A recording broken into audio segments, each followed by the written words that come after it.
Hello, hello, hello, hello. नमस्कार, राधे राधे सभी को। आज जो हम हैं वो 18 जनवरी का करंट अफेयर पढ़ेंगे। ठीक है, चलिए तो बिना देरी किए हुए हम पहले क्वेश्चन की तरफ बढ़ते हैं।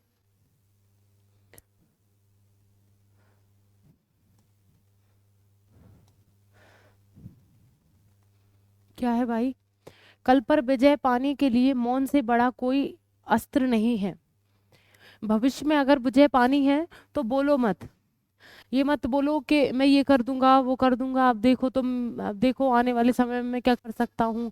और मतलब ये कर लूंगा, मतलब फेंकाबाजी बिल्कुल नहीं करनी, मतलब छोड़ दो, बस बोलना ही छोड़ दो। आप मौन रहो और अपना काम करो। जो दिखेगा वो आपका काम दिखेगा। ठीक है, समय के साथ आप अपना काम करते जाइए, अपने आप आपका जो काम है वो सफल हो जाएगा और सबको दिखने लगेगा।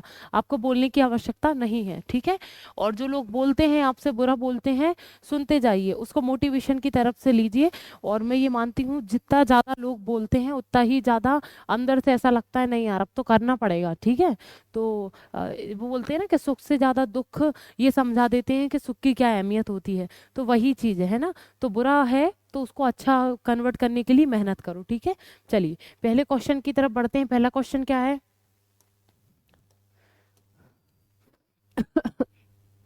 पहला क्वेश्चन है, बेंजामिन फ्रैंकलिन दिवस हर साल कब मनाया जाता है? इसके ऑप्शंस आपके सामने हैं।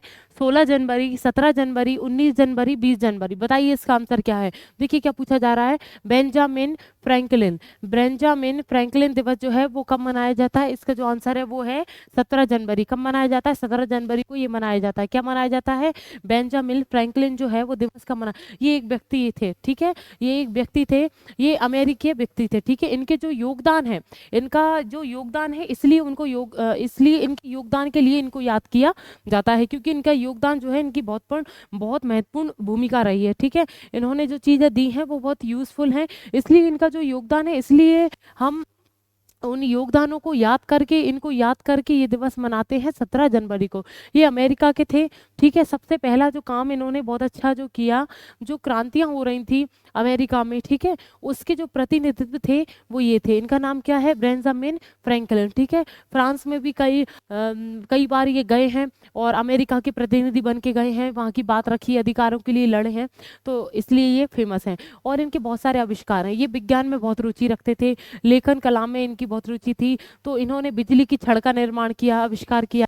किसने किया? इन्होंने। किसका? बिजली की छड़ का आविष्कार किया। और जो मोटरसाइकिलों में जो ओडोमीटर लगते हैं उसका भी निर्माण किया, आविष्कार किया। किसका? बिजली के एक खंबे का, सॉरी, बिजली के एक रॉड का आविष्कार किया। और जो मोटरसाइकिल में ओडोमीटर लगते हैं उसका आविष्कार किया। आर्मेनियम का भी इन्होंने भी आविष्कार किया। बहुत सारे योगदान है, इसलिए इनको याद किया जाता है। ठीक है, ये कहाँ के थे? अमेरिका के। तो क्या है? 17 जनवरी। ठीक है, 17 जनवरी इनको याद किया जाता है और इसका दिवस मनाया जाता है। चलिए अगले क्वेश्चन की तरफ बढ़ते हैं। देखिए अगला क्वेश्चन क्या है। हाल ही में असम 5वें गुणोत्सव गुणोत्सव 2024 का आरंभ कब से कब तक किया जाएगा? देखिए इसके जो ऑप्शन है वो है 3 जनवरी से 8 फरवरी 2024 तक, 4 जनवरी से 9 फरवरी 2024, 5 जनवरी से 10 फरवरी 2024, 6 जनवरी से 11 फरवरी 2024। बताइए इसका आंसर क्या है। देखिए क्या पूछा जा रहा है। असम 5वें गुणोत्सव, असम का जो 5वां गुणोत्सव है 2024 का, वो कब मनाया जा रहा है, यहाँ से पूछा जा रहा है। इसका जो आंसर है 3 जनवरी से 8 फरवरी 2024 तक। 3 जनवरी से 8 फरवरी तक 2024, मतलब ये फरवरी तक चलेगा। कितनी तारीख तक? 8 फरवरी तक चलेगा। और ये 3 जनवरी से शुरू हो चुका है। ठीक है, अब इसका मतलब क्या है? देखिए ये इसकी जो शुरुआत है सबसे पहले 2017 से हुई थी। ठीक है, 2017 से इसकी शुरुआत हुई थी और 2024 में हम 5वां गुणोत्सव मना रहे हैं। ये भी कहाँ पर? असम। ठीक है, कहाँ पर मना रहे हैं? असम में मना रहे हैं। ठीक है, असम में ये मनाया जा रहा है। देखिए इसका उद्देश्य क्या है। इसका उद्देश्य यह है कि प्राथमिक और जो माध्यमिक स्कूल हैं उसमें जो बच्चे हैं, शिक्षक हैं, ठीक है, उनका मूल्यांकन करना, ठीक है। अधिकतर जो इसका जो मेन उद्देश्य जो है बच्चों का मूल्यांकन करना और देखना कि वो किस स्तर पे हैं और वो किस स्तर का सीख पा रहे हैं, ठीक है। और उस स्तर को हम कैसे बढ़ा सकते हैं, उसमें कैसे हम नवाचार कर सकते हैं, शिक्षकों को और ज्ञान देना कि हम कैसे क्या कर सकते हैं, शिक्षकों का भी मूल्यांकन करना। तो ऑल ओवर मूल्यांकन करना इसका उद्देश्य है। किस राज्य में हो रहा है? असम का। ये 5वां गुणोत्सव है 2024 का, जो हो रहा है 3 जनवरी से 8 फरवरी 2024 तक।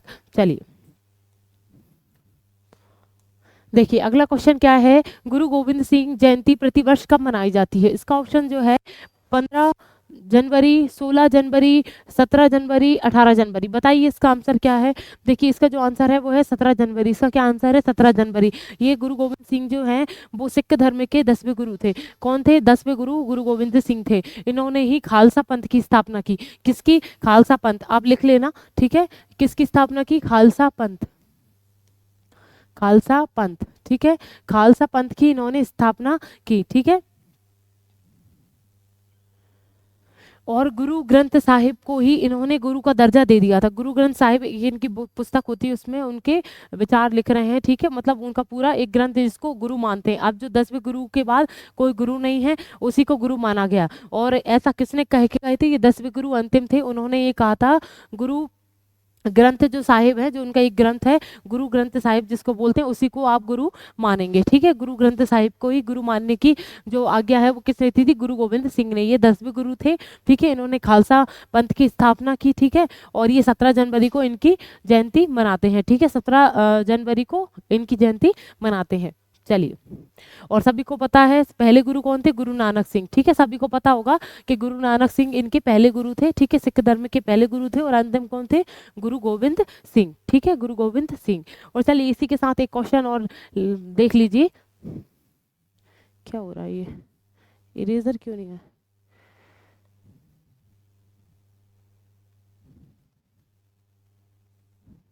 एक मिनट रुकिएगा।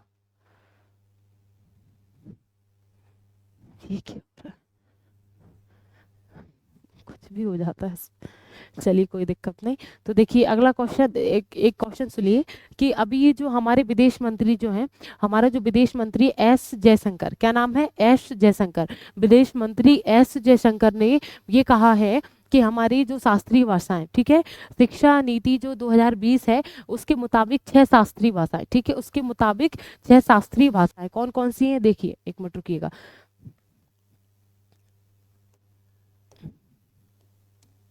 क्या है? शिक्षा नीति, शिक्षा नीति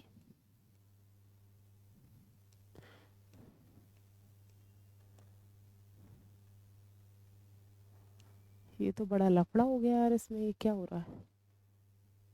ये भाई ये क्या हो रहा है? चलिए कोई दिक्कत नहीं, आज कुछ हो रहा है समझ। शिक्षा नीति, शिक्षा नीति 2020, शिक्षा नीति 2020 के अनुसार 6 शास्त्रीय भाषाएं, कितनी? 6 शास्त्रीय भाषाएं। क्या हो गया भाई? 6 शास्त्रीय भाषाएं, ठीक है।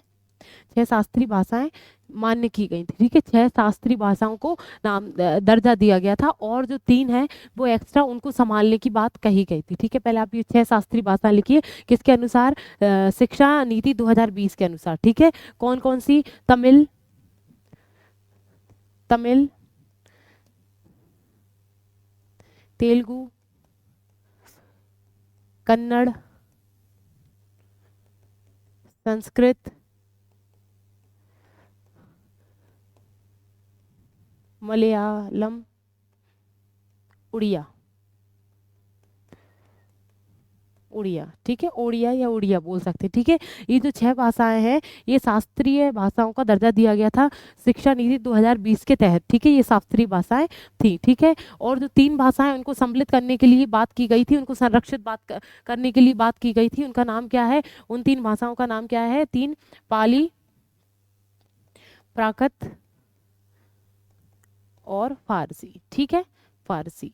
अब जो है ठीक है, ये फारसी अभी नहीं थी, ये नॉर्मल बात की गई थी, पर ऐसा बोला जा रहा है कि अभी तत्काल में विदेश मंत्री हमारे एस जयशंकर, क्या है, एस जयशंकर ने बोला है कि हमारी नवी नवी जो शास्त्रीय भाषा है, देखिए 6 तो ये हो गई थी, ये 2 और हो गई थी, संरक्षित करने की बात कही थी, अब हमारी जो जुड़ने वाली है, पहले से ये दोनों बीच में जुड़ गई होंगी, और ये अभी जो अभी लेटेस्ट जुड़ी है, जो शास्त्रीय भाषा की बात चल रही है, फारसी भाषा, फारसी जो भाषा है उसको जोड़ने की बात की गई है नवी भाषा के तौर पर, शास्त्रीय नवी भाषा के तौर पर फारसी को जोड़ने की बात करी गई है। ठीक है, तो टोटल हो गई है 9। ठीक है, कितनी हो गई है टोटल 9, और ये 2020 के अनुसार ये थी, और टोटल मिलाकर अब कितनी हो गई है 9। ठीक है, कितनी हो गई 9 शास्त्रीय भाषा। ठीक है, अभी लेटेस्ट जो जोड़ी गई है उसका नाम क्या है, उसका नाम क्या है, फारसी। ठीक है, फारसी। ठीक है, चलिए स्क्रीनशॉट ले लीजिए, नहीं तो चलिए अगला क्वेश्चन देखते हैं। देखिए अगला क्वेश्चन अगला क्वेश्चन क्या है, बंगाल की खाड़ी में Krishna Godavari basin deep sea project किसके द्वारा संचालित किया जा रहा है। इसके ऑप्शंस आपके सामने हैं। पहला है भारतीय petroleum, Reliance refinery, ONGC, Indian oil. बताइए इसका आंसर क्या है। क्या पूछा जा रहा है कि बंगाल की खाड़ी और सॉरी, बंगाल की खाड़ी में Krishna Godavari basin deep project किसके द्वारा संचालित किया जा रहा है। ये जो प्रोजेक्ट है बंगाल की खाड़ी में वो किसके द्वारा संचालित किया जा रहा है। इसका जो आंसर है ओएनजीसी। ओएनजीसी, इसका नाम क्या है, oil and natural gas corporation. क्या है, लिख लीजिए आप, ऑयल किसके द्वारा संचालित किया जा रहा है, ऑयल एंड नेचुरल गैस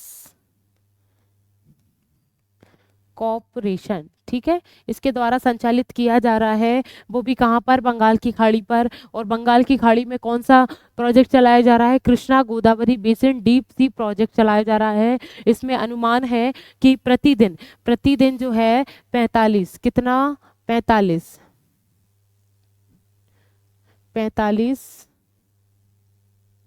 बोरल एक, अरे यार ये तो बहुत दिक्कत वाली बात है भाई, इसमें हो क्या गया, हे नाथ चलिए कोई ना, मैंने आपको लिख दिया था इस बोर्ड पे, आज मुझे थोड़ा कुछ गड़बड़ लग रहा है, ये क्या हो रहा है। ये चलो ये ठीक है, अब इसको इरेज करने पर भी दिक्कत हो रही है। देखिए इसमें देख लीजिए आप, ठीक है, इसको लिख लिया, oil and natural gas corporation. ठीक है, इसके द्वारा Krishna Godavari basin deep sea project चलाया जा रहा है। इसके तहत जो है प्रतिदिन कितना ऑयल निकलेगा और कितनी गैस उत्पादित होगी, ये मैं आपको बता दे रही। ठीक है, देखो इसमें लिख रहा है 45,000 बैरल। क्या है, 45, क्या है भाई, 45,000 बैरल ऑयल प्रतिदिन जो है, 45,000 बैरल ऑयल जो है, बैरल जो है एक मापने की इकाई होती है। ठीक है, बैरल, ठीक है, ऑयल निकलने की संभावना है। और प्रतिदिन 10 मिलियन मानक घन मीटर से अधिक गैस, मतलब 10 मिलियन मानक घन मीटर से अधिक गैस प्रतिदिन निकलने का आंकड़ा लगाया गया है, अनुमान लगाया है। और 45,000 बैरल ऑयल प्रतिदिन निकालने का अनुमान लगाया है। इसमें प्रतिदिन इतना ऑयल और इतना गैस उत्पादित हो सकता है अनुमानन। ठीक है, अभी ये सब बताया गया है कहाँ पर, बंगाल की खाड़ी, इसको स्पेशल याद रखें। और वो भी कौन सा प्रोजेक्ट चलाया जाएगा, Krishna Godavari basin deep sea project. और किसके द्वारा लगाया जा रहा है ये प्रोजेक्ट, ओएनजीसी, इसका क्या नाम है, oil and natural gas corporation. ठीक है, चलिए अगले क्वेश्चन की तरफ बढ़ते हैं। हाँ, अगला क्वेश्चन है क्या, हाल ही में तमिलनाडु ईबी सुविधा में वियतनाम में कितने अरब डॉलर का निवेश किया है। इसके ऑप्शंस आपके सामने हैं, 1 अरब डॉलर, 2 अरब डॉलर, 3 अरब डॉलर, 4 अरब डॉलर। बताइए इसका आंसर क्या है। देखिए इसका जो आंसर है 2 अरब डॉलर। इसका क्या आंसर है, 2 अरब डॉलर। देख वियतनाम ने जो है हमारे राज्य तमिलनाडु में ईबी के लिए 3 अरब डॉलर निवेश किए हैं। ठीक है, निवेश किए हैं। देखिए किसकी बात चल रही है, ईवी, ईवी इलेक्ट्रॉनिक वाहन। क्या, इलेक्ट्रॉनिक वाहन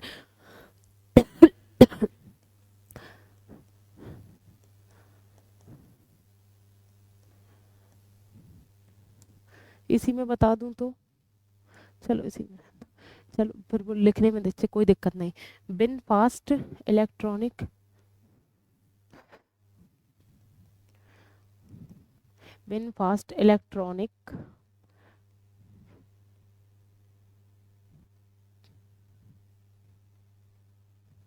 आज आपको थोड़ा शायद दिक्कत लगे, ठीक है।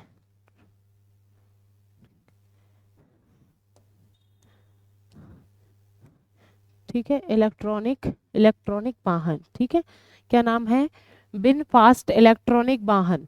इसकी सुविधा के लिए वियतनाम जो है $2 अरब का निवेश हमारे तमिलनाडु में कर रहा है। हमारा जो भारत का एक राज्य है तमिलनाडु, वहाँ कर रहा है, ठीक है, निवेश कर रहा है। इसमें क्या होगा, इलेक्ट्रॉनिक वाहन तैयार किए जाएंगे और चलाए जाएंगे। इसमें इससे क्या होगा, प्रदूषण कम होगा और ग्रीन हाउस प्रभाव भी कम हो पाएगा, क्योंकि जलवायु परिवर्तन बहुत तेजी से हो रहा है। कहीं ना कहीं हम पेट्रोल का उपयोग करते हैं, डीजल का उपयोग करते हैं, तो इससे जो गैसें उत्पन्न होती हैं तो उससे कहीं ना कहीं तापमान में वृद्धि हो रही है।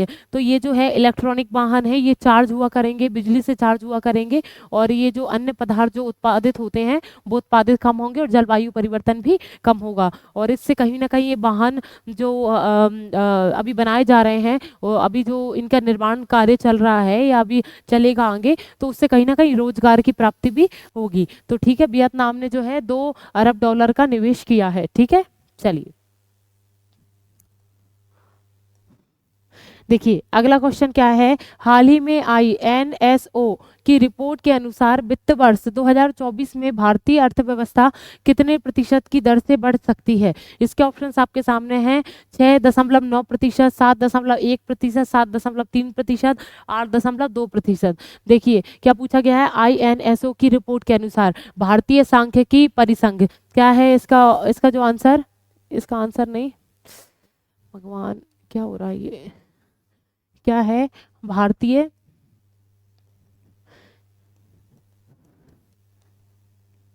सांख्यिकी परिसंघ। भारतीय सांख्यिकी परिसंघ के अनुसार रिपोर्ट के आई अनुसार वित्तीय वर्ष 2024 में भारतीय अर्थव्यवस्था कितने प्रतिशत की दर से बढ़ी है, ये आपसे पूछा गया है। तो इसका जो आंसर है वो, उसका आंसर क्या है, देखिए इसका जो आंसर है वो है 7.1। क्या है, 7.1, 7.1 की सॉरी 7.3, ठीक है, सॉरी ये इतना कोई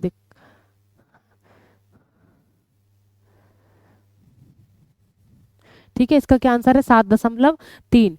7.3 की वृद्धि से अभी जो है, ये आज बोर्ड बड़ा दिक्कत दे रहा है, तो मेरा माइंड सही तरीके से काम नहीं कर रहा, पता नहीं क्या क्या हो रहा है। ठीक है, तो वित्त वर्ष 2024 में भारतीय अर्थव्यवस्था में कितने प्रतिशत की वृद्धि आई है, 7.3% की वृद्धि आई है। किसके अनुसार, भारतीय सांख्यिकी परिसंघ के अनुसार। ठीक है, भारतीय सांख्यिकी परिसंघ है, ये आंकड़ा बताता है कि कितने प्रतिशत वृद्धि हुई है, ठीक है, या घाटा हुआ है। तो उसके अनुसार से 7.3 की वृद्धि हुई है अर्थव्यवस्था में। देखिए अर्थव्यवस्था, इनका ऐसा कहना है कि जो खनन होता है, हम जो खुदाई करते हैं, ठीक है, खनिज निकालने के लिए, तो उससे कहीं ना कहीं अर्थव्यवस्था में वृद्धि हुई है। खनन से, उत्खनन से, विनिर्माण से, सेवाओं में, इन सब में वृद्धि हुई है। इसी के कारण अर्थव्यवस्था बढ़ी है, 7.3% बढ़ गई है। चलिए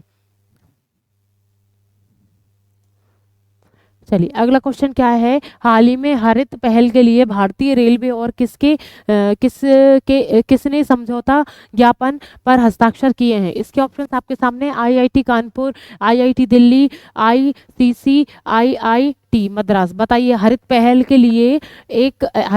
लिए किस किस ने समझौता किया है? भारतीय रेलवे और किसके द्वारा समझौता हुआ है, ये पूछा गया है। हरित एक पहल है, हरित पहल, ठीक है, उसके तहत भारतीय रेलवे और किसने समझौता किया है जिससे ये पहल चालू हो सके? देखिए इसका जो आंसर है CII। क्या है, CII। देखिए इन दोनों ने जो है एक पहल चालू की है, ठीक है, एक पहल चालू की है। भारतीय उद्योग, ठीक है, भारतीय उद्योग परिसंघ बोल सकते हैं, संघ बोल सकते हैं, क्या बोल सकते हैं, भारतीय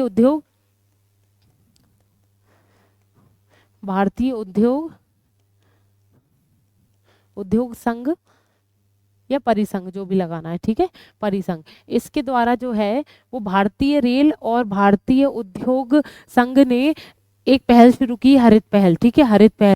इसके द्वारा जो है, हरित पहल के द्वारा पानी का जितना थोड़ा बहुत उपयोग करेंगे, ज़्यादा मतलब उसका वेस्टेज नहीं होने देंगे, जितना भी है नेचुरल चीज़ों से काम चलाएंगे, ठीक है, पानी का वेस्टेज नहीं होने देंगे, प्रदूषण को ज़्यादा फैलने नहीं देंगे, ग्रीनरी ज़्यादा होना चाहिए। तो इसके ऊपर पहल है, ठीक है, कहीं ना कहीं हरित चीज़ों को आगे बढ़ाने की बात कही है, पर्यावरण को स्वच्छ करने की इस पे समझौता हुआ है, ठीक है। भारतीय रेल पहल और किसके बीच में, भारतीय उद्योग संघ के बीच में, ठीक है। कौन सी पहल, हरित पहल। चलिए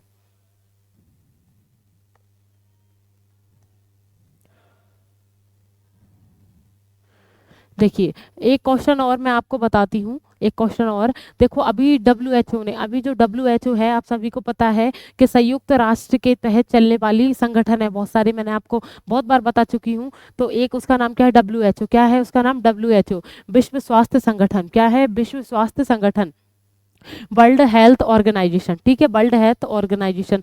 उसके तहत एक लॉन्च किया गया, एक मॉड्यूल लॉन्च किया गया है, उसका नाम क्या है, आईसीडी। क्या है, आईसीडी 11, आईसीडी 11, ठीक है, आईसीडी 11। ये एक मॉड्यूल लॉन्च किया है किसने, डब्ल्यूएचओ ने,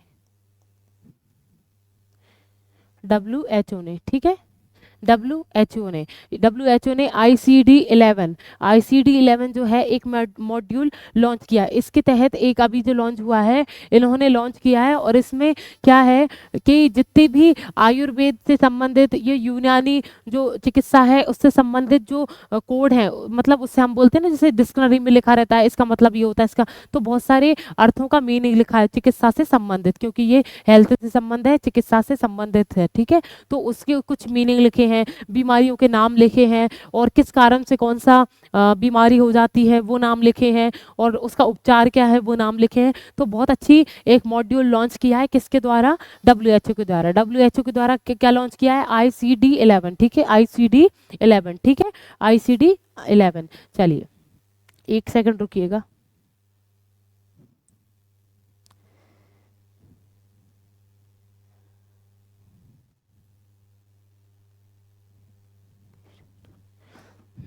ठीक है, आईसीडी 11। तो ये डब्ल्यूएचओ को सभी सभी ने पता होगा, डब्ल्यूएचओ के बारे में सभी ने थोड़ा बहुत तो सुना ही होगा, ठीक है। संयुक्त राष्ट्र संघ के तहत चलने वाली एक संगठन है। इसका जो मुख्यालय है वो कहाँ है, जिनेवा में, ठीक है, कहाँ है, जिनेवा, ठीक है, जिनेवा। जिनेवा कहाँ है, स्विट्जरलैंड,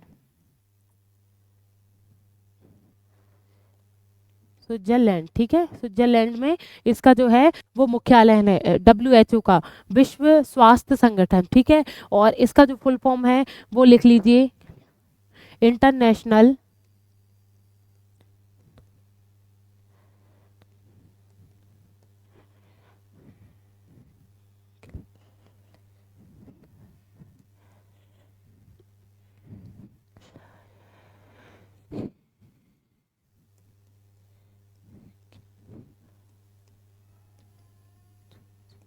ठीक है, क्या है इसका फुल फॉर्म, इंटरनेशनल क्लेरिफायर, क्लेरिफायर डिसीज, ठीक है, क्लेरिफायर डिसीज, ठीक है। क्या नाम है, इंटरनेशनल क्लेरिफायर डिसीज। इसका ये जो मॉड्यूल लॉन्च किया है उसका फुल फॉर्म है, ठीक है, इंटरनेशनल क्लेरिफायर। क्लेरिफायर मतलब बिल्कुल क्लियर हो जाए, ठीक है। तो उसके डिसीज का नाम, पूरा डिसीज से संबंधित जितनी भी चीज हैं वो सब क्लियर हो जाए, ठीक है।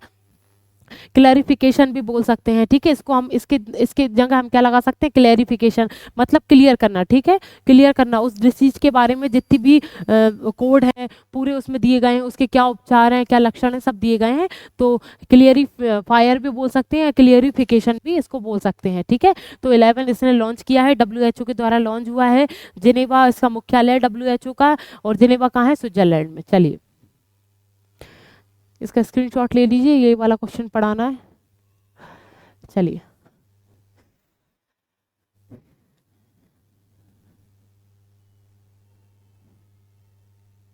जी, क्या है अगला क्वेश्चन, हाल ही में आईआईटी मंडी और किस आईआईटी के शोधकर्ताओं ने कैंसर की दवा बनाने के लिए पौधे की कोशिकाओं को इंजीनियर किया है। इसकी इसके जो ऑप्शन है वो है IIT, IIT Mumbai, IIT Madras, IIT Delhi, इनमें से कोई नहीं। बताइए क्या पूछा गया है, आईआईटी मंडी। आईआईटी मंडी जो है हिमाचल प्रदेश में है, ठीक है, ये लिख लीजिएगा ऊपर, आईआईटी मंडी और किस आईआईटी के शोधकर्ताओं ने कैंसर की दवा बनाने के लिए, कैंसर की जो दवा है उसको बनाने के लिए पौधों की कोशिकाओं को इंजीनियर किया है, मतलब अपने हिसाब से उनको एक अलग ही रूप दिया है, उसको उगाने में अलग ही उसका वंशानुगत जो है वो चेंज किया है।